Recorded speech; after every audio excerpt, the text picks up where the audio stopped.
Hello.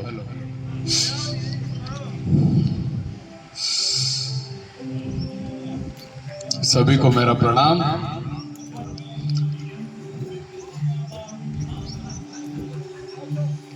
कि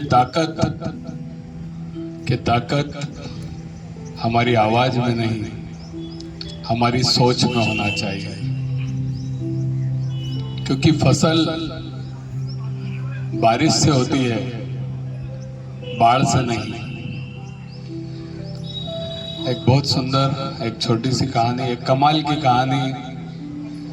कई बार हमने देखा है ट्रेन और बसों में हम सीट के लिए किसी से भी झगड़ लेते हैं। इवन इतना झगड़ लेते हैं कि मारा कुटी पे भी आ जाते हैं। और कई बार तो सीट के लिए आदमी एक दूसरे की जान भी ले लेता है। आज की ये कहानी हमें बहुत कुछ सिखाएगी। एक कमाल की कहानी है। एक 50-55 साल की महिला होती है जो पारिवारिक स्थितियों के, खराब पारिवारिक स्थितियों के चलते हुए उसके घुटने में काफी तकलीफ रहती है, फिर भी उसे जॉब करना उसकी मजबूरी रहती है। डेली उसको बस के द्वारा ऑफिस जाना होता है। ऑफिस बड़ा दूर रहता है, करीब 30-40 किलोमीटर, 50 किलोमीटर की यात्रा रोज उसको करना पड़ती है। पर परिवार चलाने के लिए वो ये कार्य किसी भी तरह कर रही थी।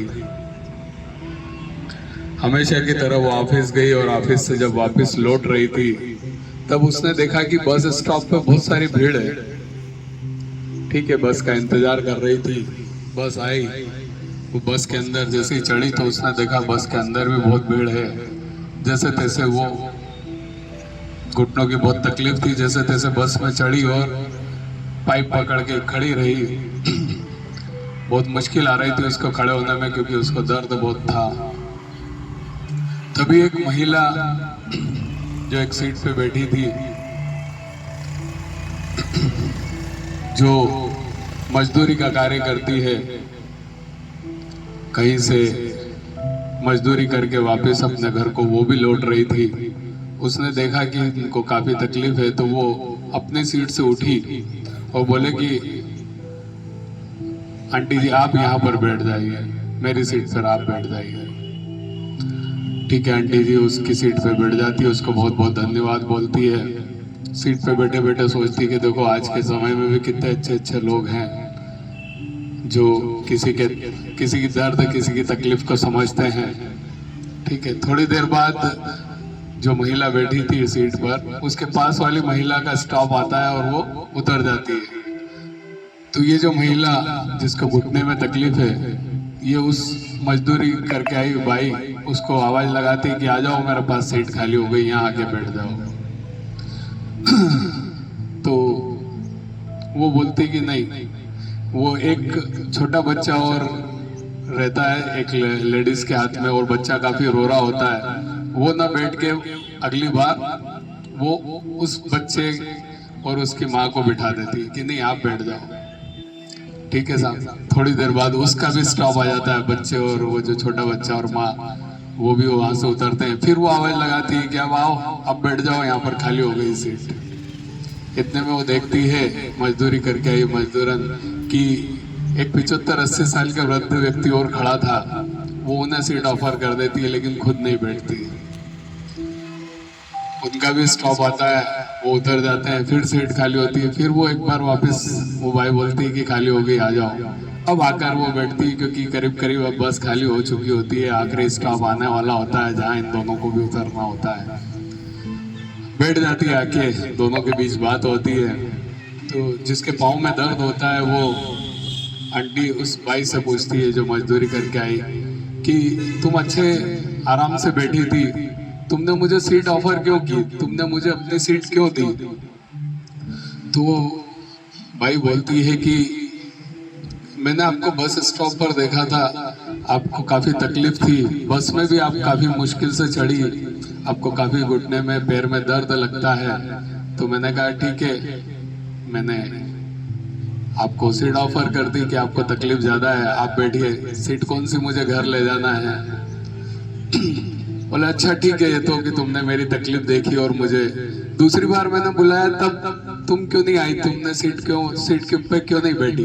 बोले दूसरी बार मैंने देखा वो छोटा बच्चा बहुत रो रहा था, उसकी माँ बड़ी मुश्किल से उसको संभाल पा रही थी। मैंने कहा इससे ज्यादा जरूरत है बैठने की, तो मैंने उसे बैठने दिया। बोले अच्छा, और तीसरी बार? बोले तीसरी बार वो 75-80 साल के वृद्ध जैसे तैसे पाइप पकड़ के खड़े हैं, मैं बैठ जाती और वो खड़े रहते तो क्या अच्छा लगता, इसलिए मैंने उन्हें सीट पर बैठने दिया। जो ऑफिस जा रहे आंटी की इस छोटी सी बस की यात्रा ने एक बहुत बड़ी सीख उस भाई ने उन आंटी को दे दी थी।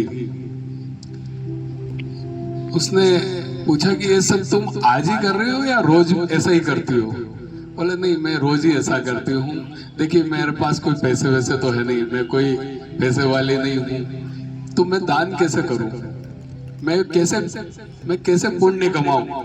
तो ये छोटे छोटे काम करके मैं पुण्य कमा लेती हूँ। किसी की मदद कर देती हूँ, रास्ते से जाती हूँ तो कंकड़ पत्थर पड़े तो उनको हटा देती हूँ, मेरे पास कुछ भोजन बच जाता है तो मैं जानवरों को दे देती हूँ, और इस तरह जब बस में आती हूँ तो जिसको ज्यादा जरूरत है उसको मैं सीट ऑफर कर देती हूँ, और इस तरह मैं अपने इस काम को कर लेती हूँ।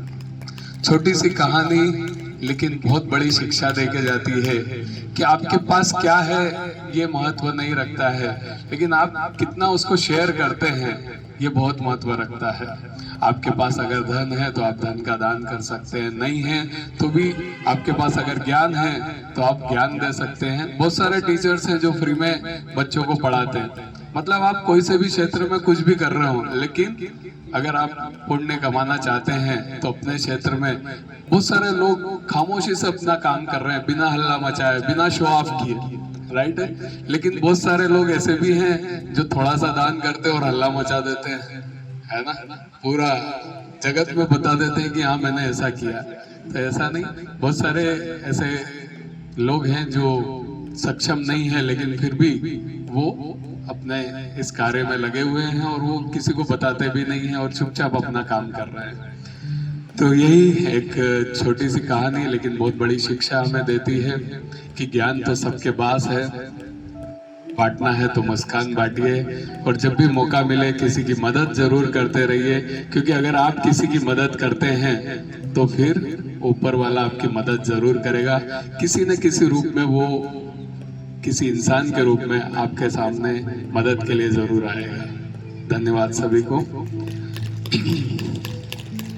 एक बार क्या हुआ कि ये श्री कृष्ण जी ने हमारे अर्जुन जी को कहा कि ये दीवार पे कुछ ऐसा लिखो, कि दीवार पे एक लाइन कुछ ऐसी लिखो कि अगर सुखी आदमी पढ़ ले तो दुखी हो जाए और दुखी आदमी पढ़ ले तो सुखी हो जाए। तो बताओ श्री कृष्ण जी ने, अर्जुन जी ने क्या लिखा होगा? अर्जुन जी ने केवल एक बात लिखी, ये वक्त गुजर जाएगा। तो वक्त कहते हैं हर घाव को भर देता है, किसी के साथ सुख चल रहा है तो दुख आएगा, दुख चल रहा है तो सुख आएगा। सभी को बहुत बहुत धन्यवाद। एक छोटा सा भजन करते हैं फिर अगले प्रयोग में